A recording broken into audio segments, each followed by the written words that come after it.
ఉన్న బంగారాన్ని విడిపించి ఆ రోజు ఆన్లైన్ రేటుకే మేము కొంటాం. Sharma gold company.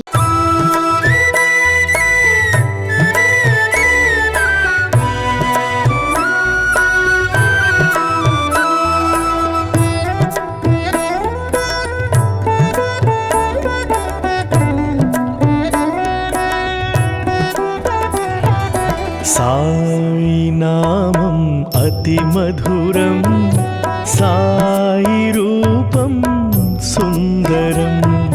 సాయి నామం అతి మధురం, సాయి రూపం సుందరం. నమస్కారం, వెల్కమ్ టు సుమన్ టీవీ. నేను గీతాంజలి. జై సాయిరామ్. జై సాయిరామ్, జై జై సాయిరామ్, జై సాయిరామ్, జై సాయిరామ్, జై జై సాయిరామ్, జై సాయిరామ్, జై సాయిరామ్, జై జై. సబ్కా మాలిక్ ఏక్ హై అంటూ బోధించిన ఆ సాయి బోధనలు ఎప్పటికీ ఆచరణాత్మకమే. ప్రత్యేకంగా చెప్పుకోవాలండి, సాయి జీవ సమాధి చెందే ముందు ఒక మహిళకి, అంటే లక్ష్మీబాయి అనే మహిళకి 9 నాణాలు ఆయన ఇవ్వటం జరిగింది. అవి నవవిధ భక్తి మార్గాలకు సూచికగా అందించారు. అయితే ఆ కాలంలో కదా ఆవిడ అప్పుడు ఉండేవారు, మనకెలా తెలుస్తాయి, అసలు మనం చూడగలమా అని అనుకునే వాళ్ళకి ఒక మహద్భాగ్యం. లక్ష్మీబాయి గారి ముని మనవడైన అరుణ్ గైక్వాడ్ గారు ఆ నాణాలను అలా కాపాడుకుంటూ వస్తున్నారు, వారి వంశం అంతా కూడా. అలా ప్రస్తుతం వారు ఇప్పుడు హైదరాబాద్ తీసుకొచ్చారండి. స్వయంగా షిరిడి సాయిబాబా వారు అందించినటువంటి ఆ నాణాలు మనం ఇప్పుడు చూడబోతున్నాం. విజువల్స్ లో మీరు గమనిస్తున్నారు కదా, అవే నాణాలు సరిగ్గా సాయిబాబా వారు లక్ష్మీబాయికి అందించినటువంటివి. వారి మనవడు ఇప్పుడు ఇలా హైదరాబాద్ తీసుకురావటం ఒక కార్యక్రమం దృష్ట్యా ఇలా మేము కూడా రిక్వెస్ట్ చేసినాం, మేము చూడాలనుకున్నామండి, సుమన్ టీవీ ప్రేక్షకులు కూడా చూపిద్దాం అనుకున్నామంటే వారు ఇక్కడ మనకి కృష్ణకాంత్ పార్క్ పక్కన ఉన్నటువంటి సాయిబాబా టెంపుల్కి ఆహ్వానించారు. అక్కడే ప్రస్తుతం మనం ఉన్నాము. చూడండి, మన కళ్ళతో స్వయంగా ఆయన స్పృశించినటువంటి, ఆయన చేతులతో ఇచ్చినటువంటి ఆ కాయిన్స్ ని, ఆ నాణ్యాలను చూడడం మన అదృష్టంగానే భావిస్తున్నాం. లక్ష్మీబాయి గారి ముని మనవడైన అరుణ్ గైక్వాడ్ గారితో ఇప్పుడు ప్రస్తుతం మనం ఉన్నామండి. వారితో మాట్లాడదాము. వారి ఉద్దేశం ఏమిటి అంటే, 9 కాయిన్స్ ట్రస్ట్ అని స్టార్ట్ చేశారు. కేవలం షిరిడి వెళ్తే మాత్రమే మనం చూడగలం, కానీ ఇప్పుడు హైదరాబాద్ లో మనకు ఆ భాగ్యం, అవకాశం దక్కింది. ఒకసారి వారి మాటల్లో విందాం, ఆ కాయిన్స్ విశిష్టత ఏమిటి, ఆ నాణాల గురించి ఏం చెప్తారనేది. జై సాయి శ్యామ్, హే సాయి రామ్, జై సాయి శ్యామ్.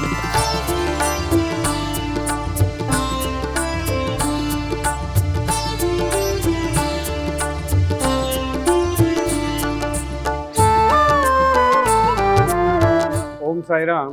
मैं अरुण शिंदे गायकवाड़ शिरडी से हूँ और लक्ष्मीबाई शिंदे जी का पर पोता हूँ।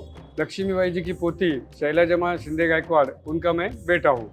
आज यहाँ पे 9 कॉइन्स रखे हुए जो बाबा को लक्ष्मीबाई जी ने 1875 टू 15 अक्टूबर 1918 तक सेवा किया, भोजन सेवा किया। और द्वारकामाई में सब पूरा जो साफ सफाई रखना, वो सब उन्होंने एक मिनिमम 40-45 साल तक सेवा किया। तो बाबा ने उनको समाधि लेने के टाइम ये चांदी के 9 सिक्के दिए। ये उस दिन दशहरा, विजयदशमी, मुहर्रम, बुद्ध जयंती, ऐसा सब एक ही दिन में था। तो उस दिन ये नवविधा भक्ति के 9 रूप बोल के ये भक्तों के लिए, दर्शन के लिए चांदी के 9 सिक्के दिए। तो ये इसका अभी पूरी दुनिया में प्रचार प्रसार चल रहा है। बाबा ने ये सिक्के देके दुनिया को एक नवविधा भक्ति के 9 मार्ग क्या है वो बताने के लिए सिक्के दिए। ये मैसेज है। और हमारा मोटो ये है कि ये सिक्कों का जगह जगह पे जाके उसका प्रचार प्रसार हो। और भक्ति के 9 मार्ग जो है, भक्त आप कौन से भी धर्म के हो, हिंदू है, मुस्लिम है, क्रिश्चियन है, लेकिन भक्ति के 9 मार्ग जो गुरु नानक जी है, बालाजी जी है, लेकिन भक्ति के 9 मार्ग एक समान होते हैं। और भक्त के 9 गुण क्या होने चाहिए, जो बाबा वो ज़माने में वो भक्तों को बताते थे, सिखाते थे। तो उसी का प्रचार प्रसार में हम लगे हुए हैं और ये जर्नी चलती रहेगी। ये जर्नी ज़्यादा से ज़्यादा मुझे लगता है कि 2-2.5 साल तक चलेगी। इसके बाद इसका एक नवविधा भक्ति मंदिर शिरडी के बाजू में बनकर ये स्थापित हो जाएंगे। आज ये सौभाग्य से यहाँ पे ये मंदिर में है और मैं धन्यवाद देता हूँ सुमन चैनल को, सुमन टीवी को और गीतांजलि को। उन्होंने ये आप लोगों को सबको इसका दर्शन हो जाए, इसलिए उन्होंने आज पूजा रखा है मंदिर में और ये सब कवर कर रहे हैं।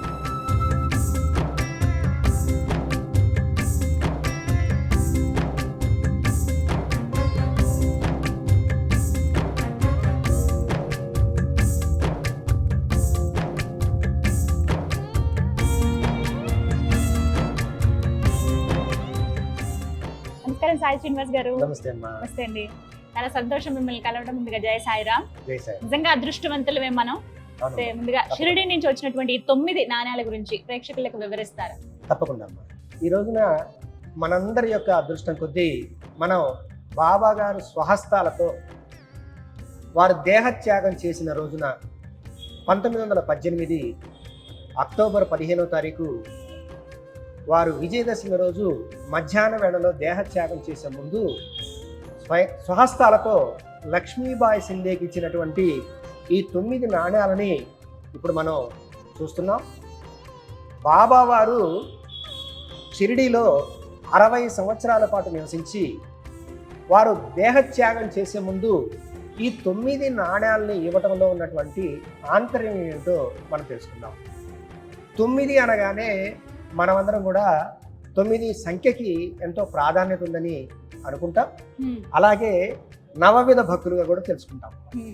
బాబా భక్తులందరూ కూడా నవవిధ భక్తి మార్గాలని మనమంతా అనుసరించాలని బాబా గారు 9 నాణ్యాలను ఇచ్చినట్లుగా అనుకుంటూ ఉంటాం. అసలు నవవిధ భక్తి మార్గాలు ఏమిటి? మొదటిది శ్రవణము, తర్వాత కీర్తనము, తర్వాత స్మరణము, తర్వాత పాదసేవనము, తర్వాత అర్చనము, తర్వాత సఖ్యత, తర్వాత దాస్యము, తర్వాత ఆత్మ నివేదనము. ఇలా 9 మార్గాలు ఉన్నాయి. అయితే బాబా గారు దేహత్యాగం చేసేటప్పుడు నవవిధ భక్తి మార్గాలను అనుసరించమని సంకేతంగా ఇవి ఇచ్చారు. వీటిలో ఉన్నటువంటి అంతరార్థం ఏమిటి? బాబా గారు ఒక సద్గురు స్వరూపం. ఆయన సాక్షాత్తు సచ్చిదానంద స్వరూపుడు. ఆయన అందరం కూడా సచ్చిదానంద సద్గురు సాయినాథ్ మహారాజ్ కి జై అంటాం మనం. ఇలా ఆయన మన గురు స్వరూపంగా చూపిస్తున్నారు అంటే ఆయన గురువుగా ఏదో ఆ 9 సంఖ్య ద్వారా మనకేదో సంకేతం ఇస్తున్నారు. మనల్ని నవవిధ భక్తి మార్గాలలో అనుసరించమని చెప్తున్నారు. అంటే ఎలా అంటే ఒక గురువుని కానీ ఒక దైవాన్ని కానీ ఆరాధించాలంటే ఫస్ట్ గురువుని గురించి తెలుసుకోవాలి. శ్రవణము అంటే ఏంటి? తెలుసుకోవటం. తర్వాత కీర్తనము అంటే ఏంటి? తెలుసుకున్న తర్వాత మనం వ్యక్తం చేయటం. తర్వాత వ్యక్తం చేయడం ఏం చేయాలి? వ్యక్తం చేస్తున్నాం, తెలిసింది, మనం భజనలు చేస్తున్నాం. తర్వాత నిరంతరం కూడా స్మరించాలి.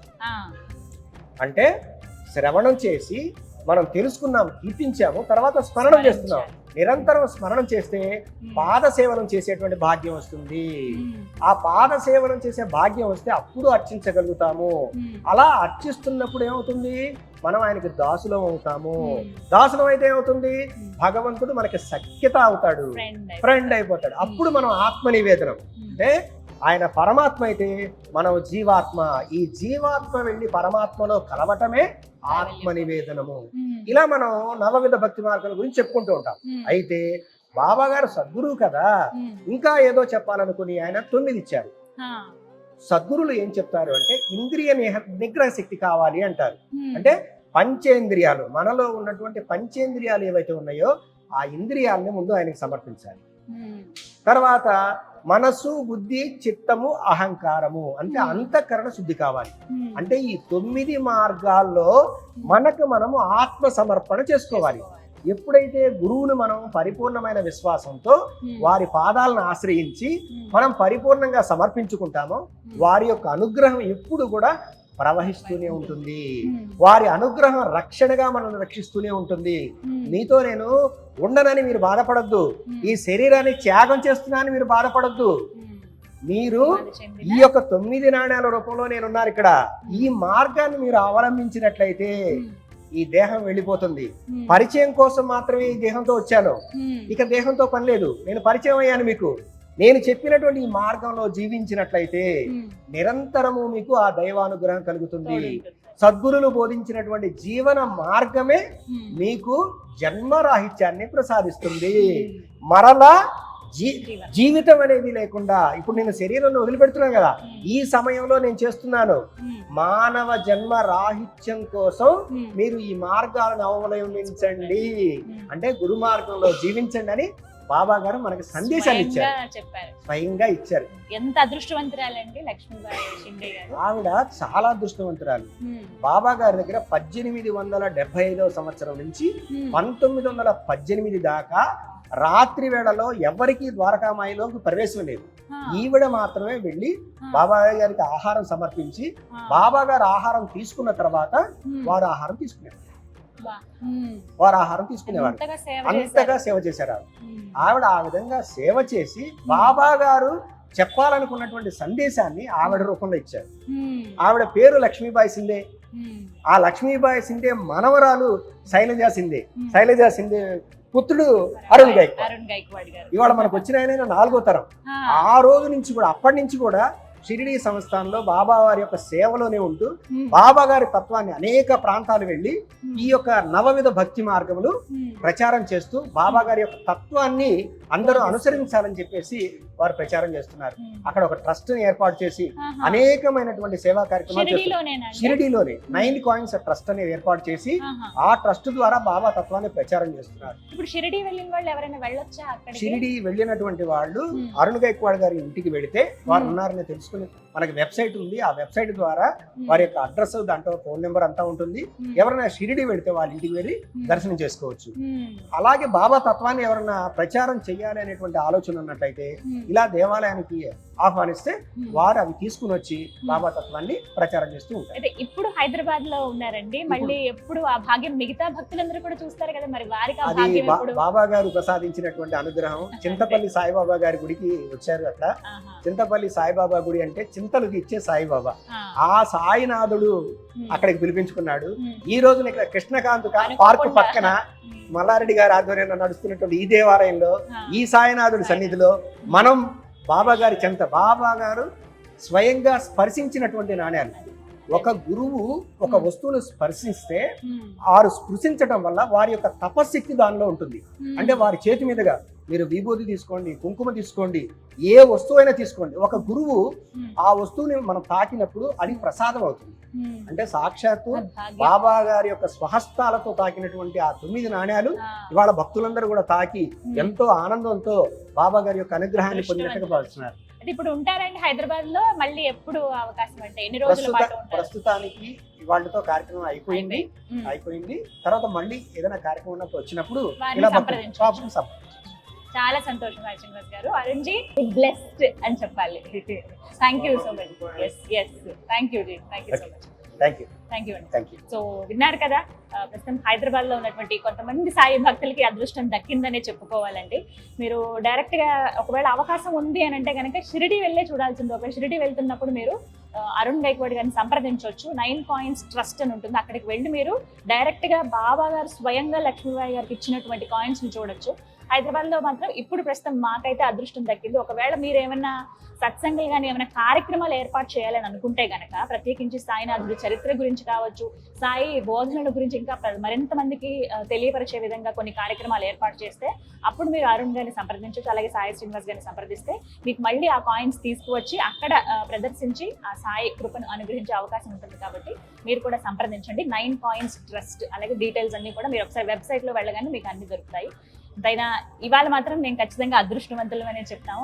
స్వయంగా సాయినాథుడు స్పృశించినటువంటి ఆ కాయిన్స్ దగ్గరుండి చూడగలుగుతున్నాం మేము. అది మా అదృష్టంగా భావిస్తూ జై సాయిరామ్.